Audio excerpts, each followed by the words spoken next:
What's going on, y'all? Back with another James Bond film. This time, the series is rebooted and Daniel Craig takes over the role of James Bond. So let's get into it. The film starts off with an MI6 agent named James Bond, who assassinates a traitor named Dryden at the British Embassy in Prague. This earns him a license to kill and promotion to 00 agent, to which he becomes 007. Then, in Uganda, Mr. White, a liaison for an unnamed organization, introduces the leader of the Lord's Resistance Army, Obanno, to a guy named Le Chiffre, an Albanian banker and terrorist. Obanno gives Le Chiffre 100 million to invest for him, but Le Chiffre plans on attacking an aerospace manufacturer named Skyfleet and shorts the company's stock. Meanwhile, in Madagascar, Bond blows up an embassy and kills a bomb maker named Malacca. But he catches hell from his boss M because he was supposed to take Malacca alive.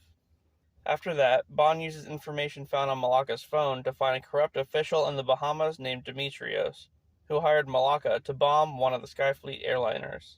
Later on, Bond wins Demetrios' car and Aston Martin in a card game and ends up seducing his wife. Wow, of course he does. Then, Bond follows Demetrios to Miami. Once there, Demetrios attacks Bond and Bond kills him. He then saves the airliner from being destroyed, which causes Le Chiffre to lose Obanno's money. Pissed about the whole situation, Le Chiffre tortures Demetrios' wife, thinking that she had something to do with it. But she didn't. To get Obanno's money back, Le Chiffre holds a Texas Hold'em tournament at the Casino Royale. Bond joins the tournament along with a government agent named Vesper Lynd. At this point, Obanno finds out that Le Chiffre lost his money and threatens to kill him, but then lets him play in the tournament to win the money back. After that, Obanno and his bodyguard attack Bond, and guess what? Bond kills them too. Bond then gets out of the tournament, but his friend and CIA contact, Felix Leiter, offers to pay to enter Bond back into the tournament in exchange for letting him take Le Chiffre into custody. Then Le Chiffre's lady, Valenka, poisons Bond's martini. What a bitch. Luckily though, Vesper saves him. He recovers in time to win the tournament. And, pretty salty about losing, Le Chiffre kidnaps Vesper and takes her to an abandoned ship. This next part gets a little weird. When Bond goes to rescue Vesper, Le Chiffre captures him and strips him down, like, naked. And then he starts whipping him to get the bank info for his Texas Hold'em money. Jeez, man, what a sore loser this guy is. All of a sudden, Mr. White shows up and kills Le Chiffre.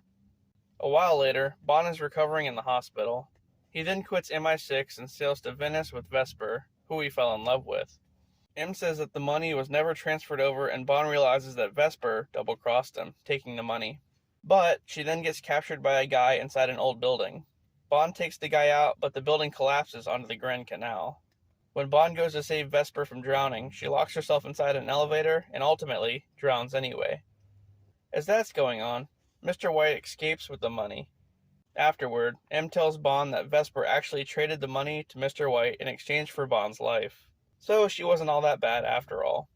And that the organization that Le Chiffre works for forced her to play both sides. After hearing all this, Bond tracks down Mr. White and shoots him. The end. Well, that was a pretty good reboot for the series. I originally thought Daniel Craig was just the next Bond after Pierce Brosnan, but now we know that's not the case.